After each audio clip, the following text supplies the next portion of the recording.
Hello friends, welcome to మన kitchen channel. ఈరోజు మన కిచెన్ ఛానల్లో ఎంతో రుచికరంగా ఉండే అరటికాయ ఫ్రైని చాలా ఈజీగా సులభంగా 5 మినిట్స్లో ఎలా తయారు చేసుకోవాలో చూద్దామండి. నేను చెప్పే ఈ ప్రాసెస్లో కనుక చేసినట్లయితే మీకు కూడా పొడి పొడిగా క్రిస్పీగా అరటికాయ ఫ్రై అనేది ఈజీగా రెడీ అయిపోతుంది. ఇంతవరకు నా ఛానల్ని సబ్స్క్రైబ్ చేసుకున్న వాళ్ళు ఉంటే సబ్స్క్రైబ్ బటన్ ప్రెస్ చేసి పక్కనే ఉన్న బెల్ ఐకాన్ ప్రెస్ చేసి అలానే ఆప్షన్ ప్రెస్ చేశారంటే నేను పెట్టే రెసిపీ నోటిఫికేషన్స్ మొదటగా మీకు వచ్చేస్తాయి. అలాగే లైక్ చేయండి, షేర్ చేయండి, కమెంట్ చేయండి. ముందుగా ప్రాసెస్లోకి వెళ్దాం. అరటికాయ తీసుకున్నానండి. ఇవి మనకు మార్కెట్లో దొరుకుతాయి. ఇప్పుడు దీన్ని పీల్ ఆఫ్ చేసుకున్నాము. ఇది పీల్ ఆఫ్ చేసుకున్నాక వెంటనే బ్లాక్ అయిపోతాయండి. అందుకని వీటిని వాటర్లో సాల్ట్ వేసుకొని అందులో వేసేసుకోవాలి. ఇక నేను నార్మల్ వాటర్ తీసుకున్నానండి. ఇందులోకి 2 టేబుల్ స్పూన్ సాల్ట్ వేస్తున్నాను. ఈ సాల్టీ వాటర్లో మనం తీసి పెట్టుకున్న ఈ పీల్ ఆఫ్ చేసి పెట్టుకున్న ఈ అరటికాయను వేసేద్దాము.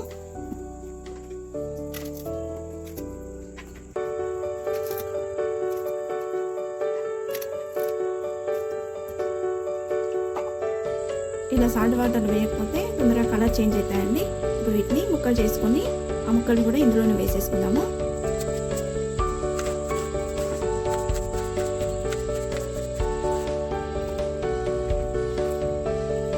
ఇలా అన్ని అరటికాయల్ని ఇలా ముక్కలుగా సన్న ముక్కలుగా తరుక్కున్నాండి. మరీ చిన్నగా ఉండకూడదు, ఈ సైజు ఉంటే సరిపోతుంది. మనం ఫ్రై చేస్తాం కదా, చక్కగా ఉడికి చాలా క్రిస్పీగా చాలా బాగుంటుంది. ముందుగా నేను ఇక్కడ ప్యాన్ పెట్టుకున్నానండి. ప్యాన్ హీట్ ఎక్కింది. ఇందులోకి 3 టేబుల్ స్పూన్ ఆయిల్ వేస్తున్నాను.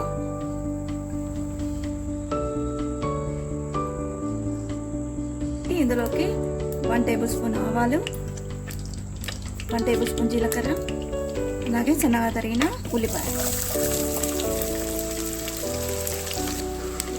దూరగా ఫ్రై కావాలండి ఆనియన్ అనేది. చక్కగా ఫ్రై అయిందండి. ఇప్పుడు ఇందులోకి 1 టేబుల్ స్పూన్ అల్లం వెల్లుల్లి పేస్ట్ వేస్తున్నాను. ఇది పచ్చివాసన పోయే వరకు చక్కగా ఫ్రై చేసుకున్నాము. ఇప్పుడు ఇందులోకి 1 టేబుల్ స్పూన్ పసుపు వేస్తున్నాను. ఇప్పుడు ఇందులోకి మనం వాటర్లో వేసి పెట్టుకున్న ఈ అరటికాయ ముక్కలు వేసేద్దాము. చక్కగా కలుపుకుందామండి. ఈ ఆయిల్ అన్ని ముక్కలకి చక్కగా పట్టేలా కలిపేసుకున్నాము.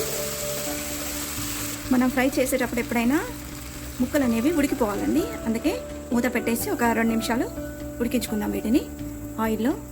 2 మినిట్స్ అయిందండి. మూత తీసి చెక్ చేసుకుందాము. ముక్క ఉడికిందో లేదో చెక్ చేసుకొని చేయండి. ముక్క ఉడకపోతే ఇంకాసేపు మూత పెట్టి ఇంకో 2 నిమిషాలు ఉడికించుకోండి. నాకైతే ఇక్కడ ముక్క ఉడికిపోయింది. ఇప్పుడు నేను ఇలాగే ఫ్రై చేసుకుంటాను.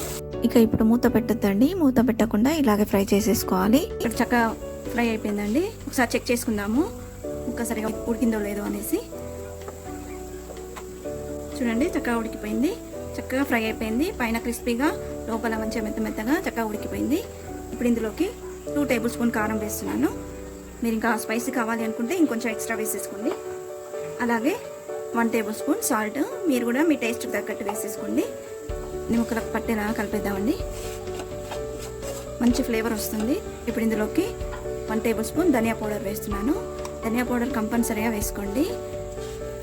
ఫ్లేవర్ చాలా బాగుంటుంది. మనం ఫ్రై కాబట్టి గరం మసాలా ఏం వాడట్లేను. ఇష్టం ఉన్న వాళ్ళు గరం మసాలా కూడా వేసుకోవచ్చు. నేను ధనియా పౌడర్ వేసాను. చూడండి, చక్కగా ఫ్రై అయిపోయింది. మనం పెద్దగా ఆయిల్ కూడా ఏం యూజ్ చేయలేదు. తక్కువ ఆయిల్తోనే చక్కగా ఫ్రై చేసుకున్నాము. పొడిగా చాలా బాగుంటుందండి. పిల్లలు ఇష్టంగా తింటారు. రైస్లోకి సూపర్గా ఉంటుంది. చివరగా కొత్తిమీర వేసుకుంటున్నాను. మీకుంటే వేసుకోండి, లేదంటే స్కిప్ చేయొచ్చు. అంతే ఫ్రెండ్స్, మనకు ఎంతో టేస్ట్గా ఉండే అరటికాయ ఫ్రై అనేది రెడీ అయిపోయింది. చాలా సింపుల్గా, చాలా ఈజీగా, వంట రాని వాళ్ళు కూడా చాలా ఈజీగా చేసేసుకోవచ్చు. ఇంతే ఫ్రెండ్స్, ఇప్పుడు సర్వ్ చేసేసుకోవడం. ఇంతే ఫ్రెండ్స్, మనకు ఎంతో టేస్టీగా ఉండే అరటికాయ ఫ్రైని సులభంగా 5 మినిట్స్లో ప్రిపేర్ చేసేసాము. నేను చెప్పిన ఈ ప్రాసెస్లో కనుక చేసినట్లయితే మీకు కూడా ఎంతో టేస్టీ క్రిస్పీ అరటికాయ ఫ్రై అనేది రెడీ అయిపోతుందండి. ఇది రైస్లోకి సైడ్ డిష్ లాగా చాలా టేస్టీగా ఉంటుంది. ఈ రెసిపీ కనుక మీకు నచ్చినట్లయితే please subscribe my channel and press the bell icon. అలాగే లైక్ చేయండి, షేర్ చేయండి. మీరు ట్రై చేసి ఎలా వచ్చిందో నా కమెంట్ బాక్స్లో పోస్ట్ చేయండి. Thanks for watching.